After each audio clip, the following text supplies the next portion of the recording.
சிவகுமார் அவருடைய குடும்பத்துல இப்படி ஒரு பிரச்சனையா? சமந்தா அவங்க ரொம்ப சங்கடத்துல இருக்காங்களா?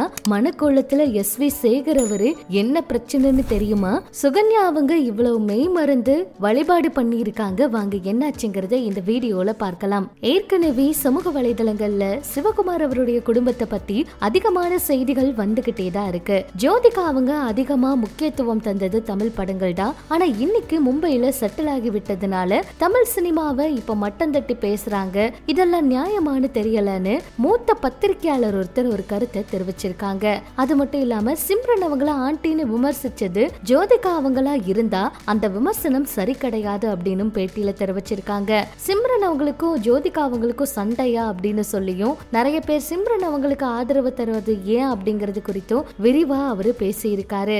அதாவது விருது வழங்குற விழாவுல சிம்ரன் அவங்க ஒரு முறை கலந்துக்கிட்டாங்க. அப்பதான் அவங்க சொல்லியிருப்பாங்க ஒரு மேடையில, உங்களோட கேரக்டர் பார்த்தா ஆனா நீங்க இப்படி நடிப்பீங்கன்னு நான் நினைக்கல அப்படிங்கிற மாதிரி கேட்டதுக்கு ஆன்டி ரோலுக்கு இந்த ரோல் எவ்வளவோ பரவாயில்ல அப்படிங்கிற மாதிரி அவங்க ரிப்ளை கொடுத்தாங்களாம். அதுக்கு சிம்ரன் அவங்க டப்பா ரோலுக்கு இந்த ரோல் எவ்வளவோ பரவாயில்ல அப்படிங்கிற மாதிரி பதிலடி கொடுத்ததா பேசியிருப்பாங்க. இதை தொடர்ந்து சிம்ரன் அவங்க எந்த அளவுக்கு மனசு நொந்து போயிருந்தா இப்படியெல்லாம் பேசியிருப்பாங்க. குட் பேட் அக்லி படத்துல 4 சீன் வந்தாலும் பட்டையை கிளப்பியிருப்பாங்க. அஜித் படம் அப்படிங்கிறது பவர்ஃபுல் வசனம் அப்படிங்கிறதுனால உடனடியா இந்த படத்துல நடிக்க சம்மதம் சொல்லிட்டாங்க. இந்த படம் அவங்களுக்கு பாசிட்டிவான பெயரை வாங்கி கொடுத்திருக்கு. நிறைய படங்கள்ல கமிட் ஆக ஸ்டார்ட் பண்ணியிருக்காங்க. அந்த நடிகை யாருன்னு தெரியல. சில பேர் லைலா அப்படிங்கிறாங்க. ஆனா டப்பா ரோல் அப்படின்னு சொன்னது ஜோதிகா அவங்களதான் அப்படின்னு பல பேரும் சொல்லிக்கிட்டு இருக்காங்க. இதுக்கு காரணம் ஜோதிகா அவங்க தான் மும்பைக்கு போய் செட்டில் ஆயிட்டாங்க. அதுல இருந்தே தமிழ் சினிமாவை தாக்கி பேசிக்கிட்டு இருக்காங்க. தமிழ்ல ஹீரோவுக்கு தர முக்கியத்துவம் ஹீரோயினுக்கு இல்ல அப்படின்னு குற்றம் சாட்டிக்கிட்டு இருக்காங்க. இவங்க மும்பையில செட்டில் ஆயிட்டாங்க அப்படிங்கிறதுக்காக தமிழ் சினிமாவை மட்டம் தட்டி பேசுறது நியாயம் கிடையாது. சிம்ரன் டீசென்டான ரோல்ல இப்ப வரைக்கும் நடிச்சுக்கிட்டு இருக்காங்க. ஜோதிகா அவங்க வாயில சிகரெட் வைக்கிறதுல இருந்து வசனங்கள் பேசுற வரைக்கும் ரசிகர்களுக்கு அதிர்ச்சி தர கதாபாத்திரங்கள்ல ரசிச்சிட்டு இருக்காங்க.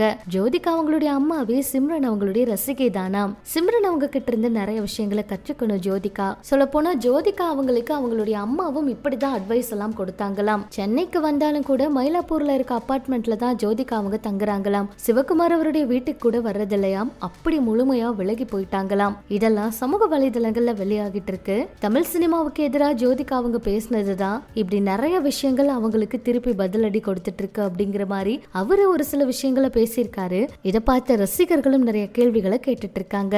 அது மட்டும் இல்லாம அட்லி அவரு இப்ப அடுத்தடுத்த பட வேலைகள்ல பிஸியா இருக்காரு. சொல்ல போனா அடுத்து இவரு புஷ்பா 2 படம் அல்லு அர்ஜுன் அவருடைய வெற்றி ஆனதுக்கு அப்புறமா அட்லி அவர் கூட ஒரு படம் பண்ண போறாருன்னு ஒரு நியூஸ் வெளியாச்சு.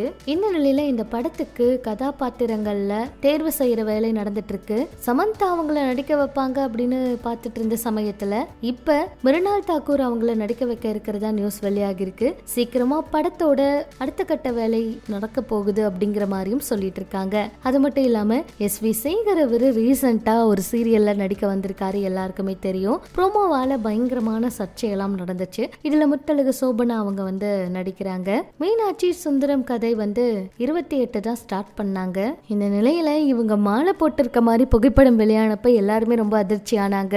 கதையில பயங்கரமான ட்விஸ்ட் எல்லாம் வைக்க போறதா தகவல்கள் வெளியாகி இருக்கு. சோ இந்த சீரியல் பயங்கர ஹிட் ஆகணும்னு சொல்றாங்க. இப்படி இது ஒரு பக்கம் இருக்க, நடிகை சுகன்யா அவங்க பாத்தீங்கன்னா ரீசெண்டா கோவில்ல போய் வழிபாடு நடத்திருக்காங்க. திருவண்ணாமலையில கிருவல பாதையில இருக்க ரமண மகரிஷி ஆசிரமத்துல தான் இவங்க 75ஆம் ஆண்டு ஆராதனை நிகழ்ச்சியில கலந்துக்கிட்டாங்க. மனமுருகி பாட்டெல்லாம் பாடியிருக்காங்க. அந்த வீடியோ சமூக வலைதளத்துல வைரல் ஆயிட்டு இருக்கு. இதை பற்றி உங்களோட கருத்துக்களை சொல்லுங்க. இன்னும் சினிமா தகவல்களை தெரிஞ்சுக்க நம்ம சேனல் கூட இணைஞ்சிருங்க.